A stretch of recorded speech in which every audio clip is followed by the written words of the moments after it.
For Leo, but time is not really on my side. I have with me engineer here in the studio to tell us more about his docket and what is really happening as far as the new appointment is concerned. A very good morning. Thank you for joining us on AM Live. Thank you. Let me just try and adjust my seat so that I can be close to you a bit, and we get to talk and know what is really happening, engineer.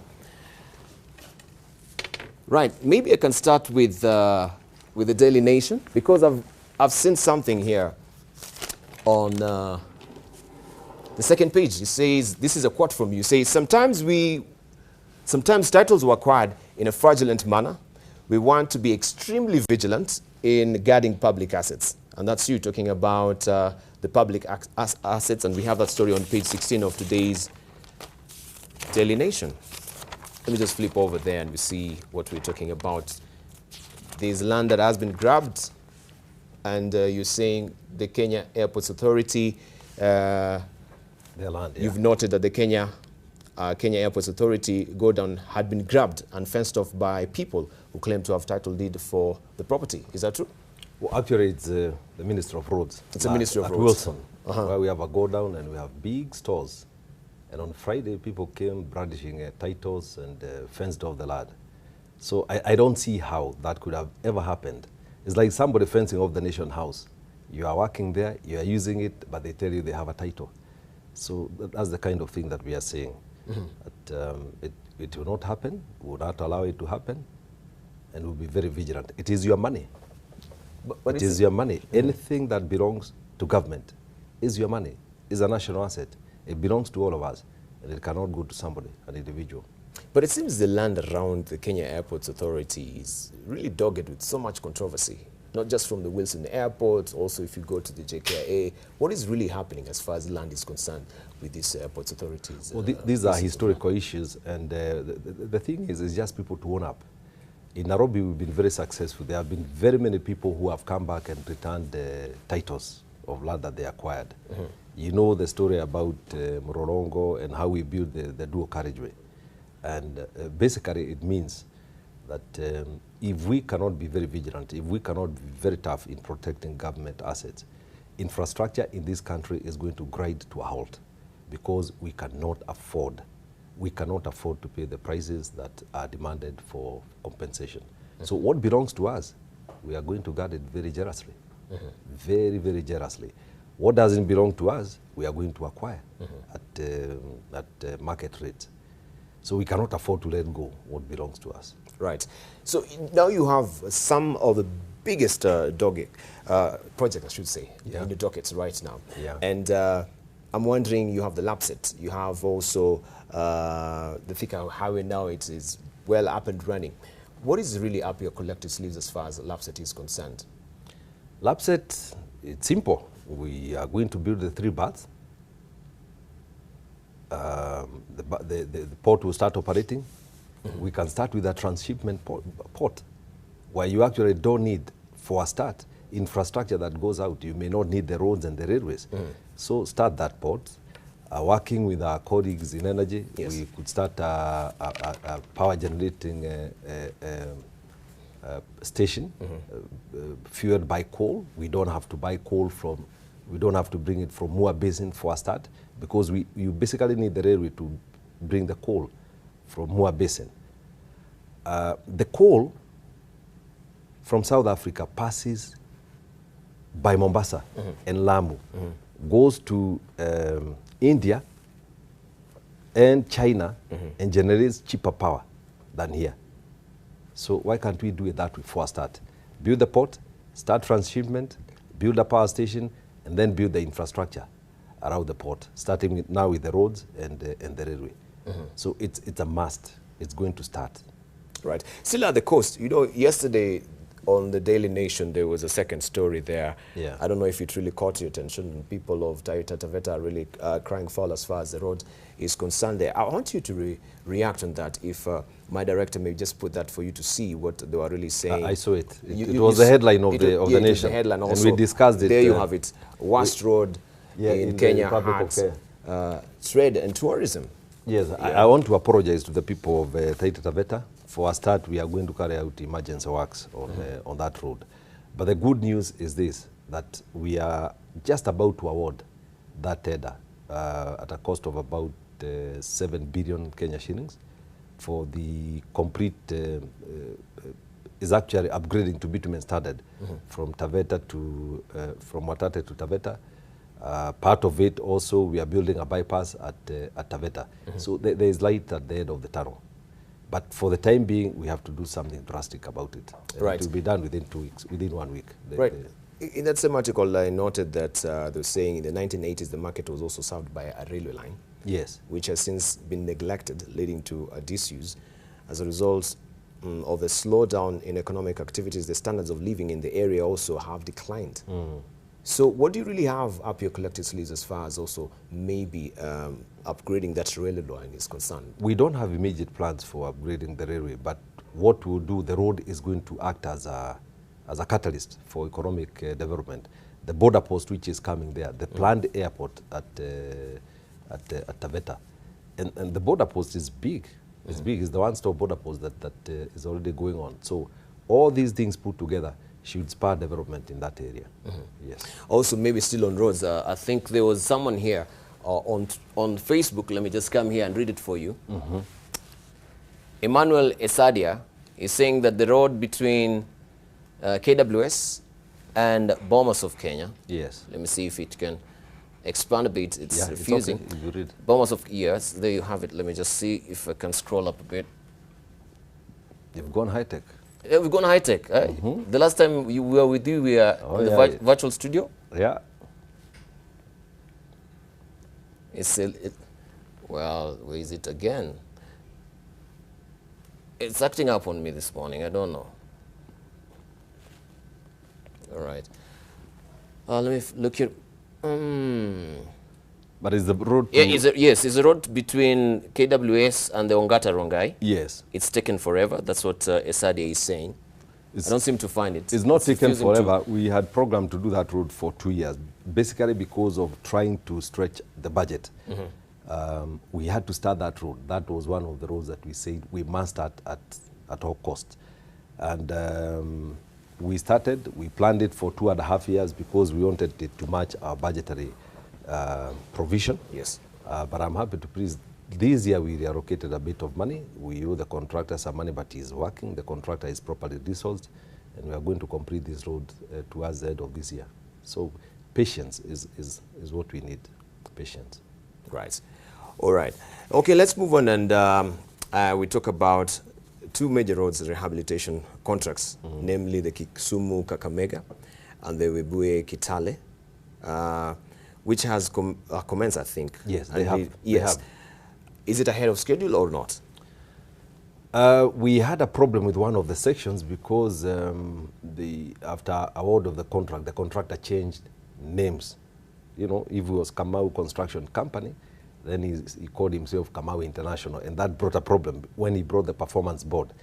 And there was a drawback as we tried to get the legal people to confirm that it is actually the same company. So we are not on schedule on that particular one. But I'm pleased to say that the Kisumu Kakamega section is doing very well. It's only one of the 3 sections which is lagging behind. But we are very competent contractors, and we'll be on them to make sure that they perform. All right. We'll be on them.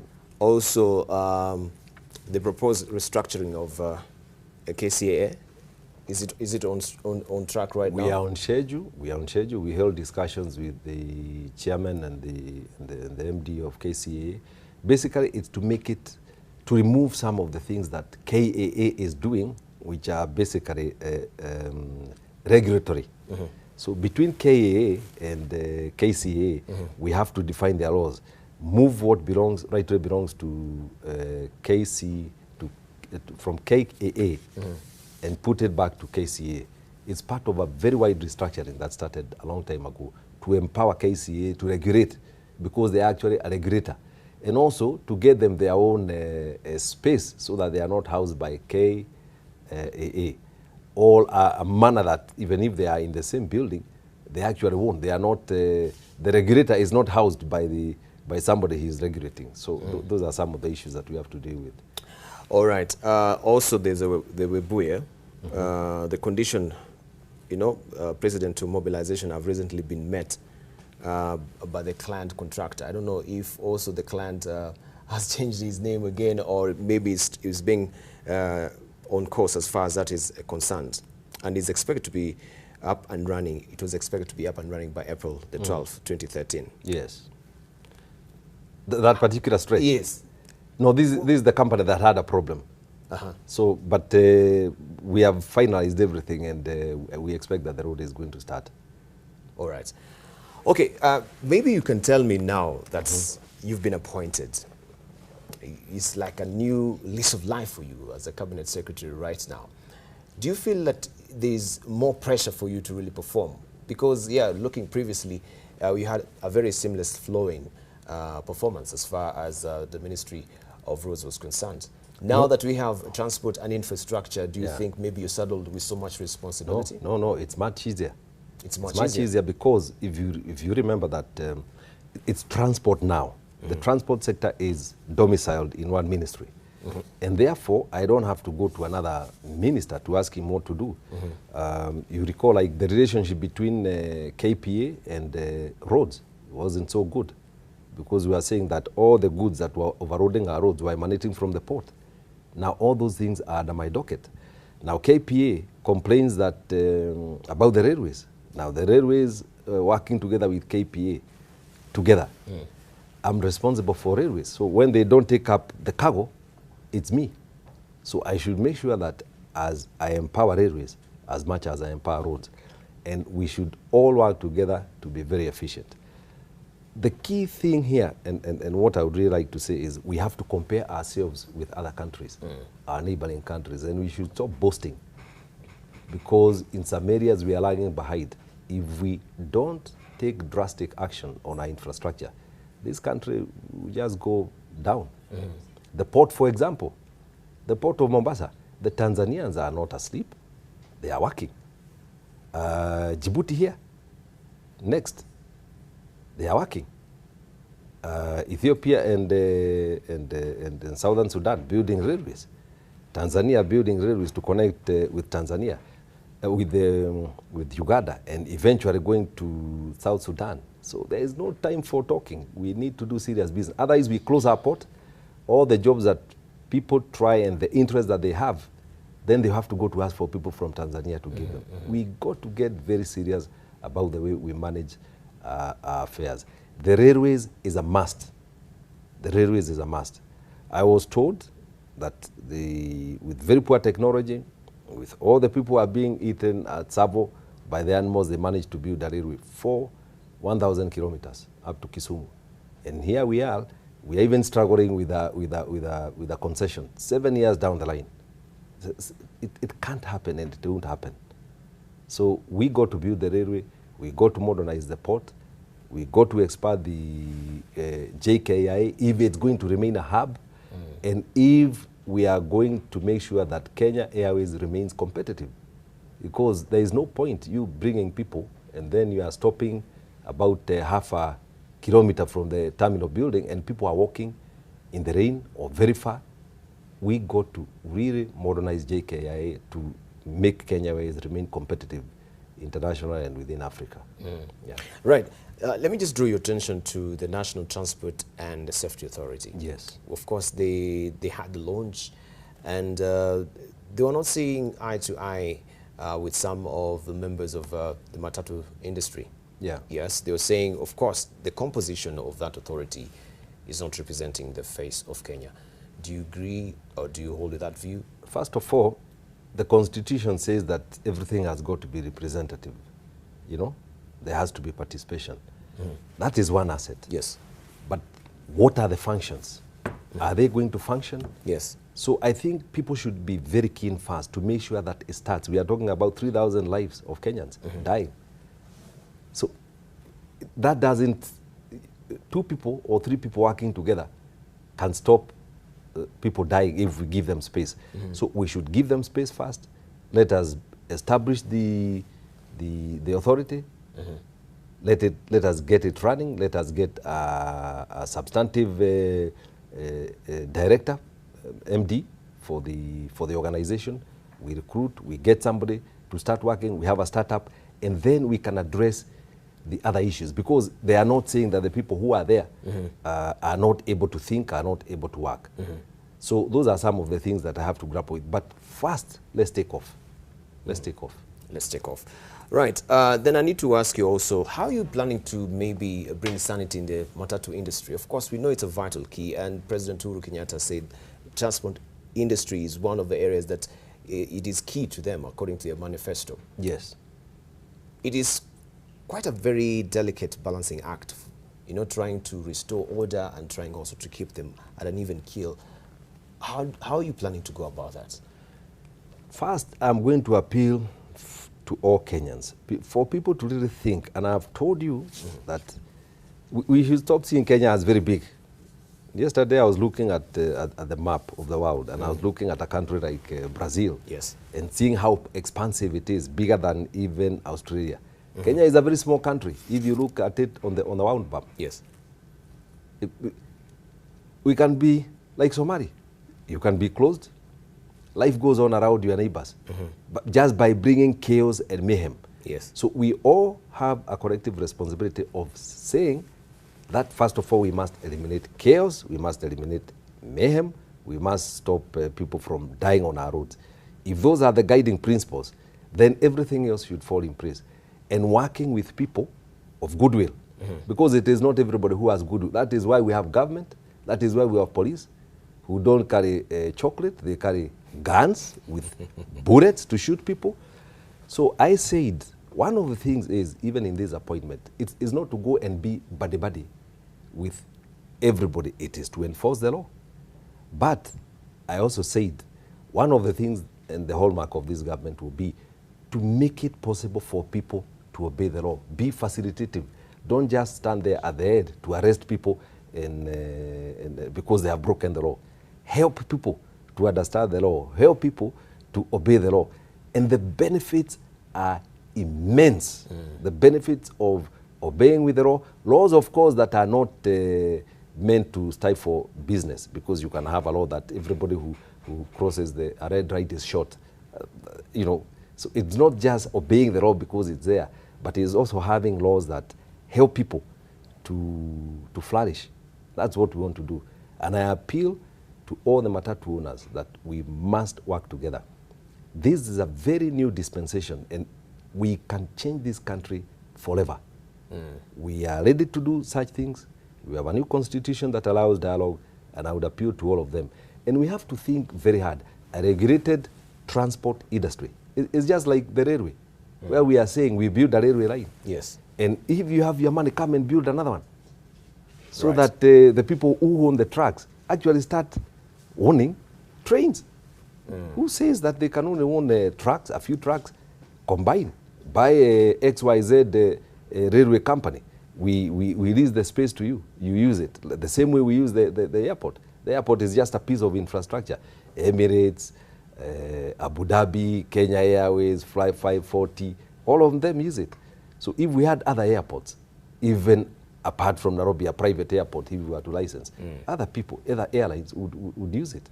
So that's what we want, that people now ought to see the opportunities for growth. Don't hang on to the small little thing that you have. Start thinking of how you can get bigger, and the government should be there to facilitate you. When we talk of these bus rapid transit, they will be big buses. They will not be owned by government. The government will only build the infrastructure. We want the matatu circles, who already own the matatus now, to be the owners of these buses. The government will build the infrastructure, workshops, then they run them. And that's it. You are only telling them, grow big, get bigger. Okay, move from your kiosk and then become the wholesaler, become a supermarket. Yeah. Right. Of course, we have reactions on Twitter. Briefly, you can comment on them, because I'll be remiss if I don't really mention some of these questions that our viewers are asking you this morning. Collins Sike is asking, when shall Landis Road be completed? Yeah. Then we have George Hassan also is asking, the road from Githurai to Mwihoko, which links to the southern bypass, has never been made despite funds being available. That is George Hassan, also Peter Wafula is asking, what plans does the engineer have to curb the rising and alarming accidents on our roads? And finally, Chief Skype is saying a section between Machakos University and the two centers is pathetic. What role does Machakos University is saying between Machakos University and the town center is pathetic. What role does my MP have in its repair? I think that one is targeted for the MP. But you can briefly comment on this. Okay, let's talk about road accidents. First, 3,000 people die in Kenya. That is a very, very high per capita compared to the number of, if you take the number of vehicles, say here, you find like, and I said like in Sweden, it's for 100,000 vehicles, 3 people die. Here, for 100,000 vehicles, 1,700 people die. That tells you where we can get. And in fact, a country like Sweden had said that in this decade of road safety, they want 0 death of children between the age of 0 to 5 years. None. People thought they were joking. Last year, but only one child died. So because you cannot drive with a child who is not protected. And these are the standards that we are saying. We are in a global village. We don't have to think that things are very difficult to achieve. Ladies load, I think I could, if you give me the contacts, I'll explain to those gentlemen. The Machakos University, I see. There is a 12-kilometer stretch of an earth road. Now, we are in transition, and don't forget that the maintenance money was actually going to the constituency road committees. They are the ones who are deciding where to use the money, how much to use the money. Our engineers were basically just there to protect the resources. Yeah. Right. So, Engineer Kamau, I really appreciate you coming through on AM Live this morning. I really appreciate also you answering some of these questions that are here. And of course, we will be doggedly following to see how the ministry is doing as far as transport and infrastructure is concerned. What we also want, we want support. Let us support this country. One of the core values within the Constitution is patriotism. And patriotism is to find something going wrong and calling me as a minister and telling me, I think something is going wrong here. It is not enjoying something going wrong. It is not, we must support the government as the press to help us build this country so that when we meet our neighbors, we really are standing shoulders above them. Right. Yeah. Thank you, Engineer. I really appreciate it. Thank you.